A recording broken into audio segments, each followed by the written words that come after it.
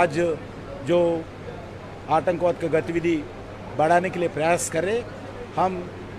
کسی حالت پاکستان کا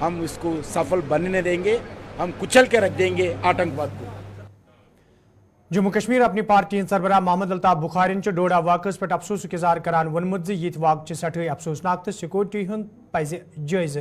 ہین یون. یل زن تمو پولیس سربراہ سندس دنامتس بیانس حوالہ کت کران وون یہ اخ سیاسی بیان تو پولیس سربراہ پز سیاستس مز یہ بیان دین. کہیں نہ کہیں چوک سیکورٹی اپریٹس میں جو لوگ ہیں, چاہے پولیس ہے چاہے باقی سیکورٹی فورسز ہیں, کہیں نہ کہیں ہیں. شاید وہ لوگ زیادہ سیاست کرنے میں لگے ہوئے ہیں, سیاست اور اپنے پروفیشنلزم کو کہیں بھول گئے ہیں. کہ مجھے نہیں لگتا ہے کہ جو ان کا اصل کام ہے وہ انٹیلیجنس گیدرنگ کا تھا, ایکشن اورینٹڈ آپریشنز کرنے کا تھا, اس میں ہمیں لگ رہا ہے ناکامی ہے. مجھے لگتا ہے کہیں نہ کہیں پہ جو مایوسی فورسز میں بھی ہے, ان کو کمانڈ, ان کی کمانڈ کو لے کے یا باقی حالات کو لے کے, اس کا نتیجہ ہم دیکھ رہے ہیں گراؤنڈ پہ جو ہے اسی کا نتیجہ ہے. مجھے لگتا ہے بھارت کی سرکار کو چاہیے کہ باریک بینی سے اس چیز کو دیکھیں. ہینگ یور بوٹس, سیاست کرو. مجھے لگتا ہے آپ کو سیاست میں زیادہ مزہ آ رہا ہے. ہینگ یور بوٹس, آئیے دو ہاتھ سیاست میں کر لیتے ہیں ہم سب. اچھا ہو سکتا ہے ہم لوگوں کو سیاست کرنے نہیں آتی ہوگی, آپ دکھائیے کیسے کرتے ہیں. کیونکہ ایک وقت تھا جب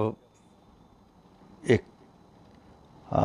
ڈومین اپنے الگ الگ سیاستدانوں کا ڈومین ہوتا تھا, اور سیکورٹی فورسز یا پولیس کے فورسز یا انتظامیہ کا اپنا ڈومین ہوتا تھا. ہمارے ایک چیف سیکریٹری صاحب تھے, ان کا بھی ایک سابقہ چیف سیکریٹری, ان کی بھی ایسی عادت تھی. کہتے ہیں ناچ نہ جانے آنگن ٹیڑھا. اپنی ناکامیوں کو سیاستدانوں کے سر نہ لگائیے. آپ اپنے گریباں میں دیکھیے کہیں پہ کچھ ایسی چیزیں ہیں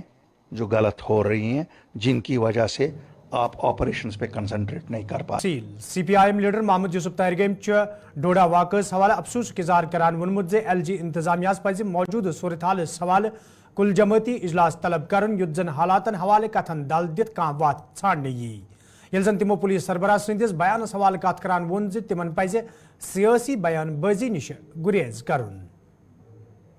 سب سے پہلے بہت دکھ ہے, بہت افسوس ہے جو کل کا سانحہ پیش آیا, ٹریجک انسیڈنٹ,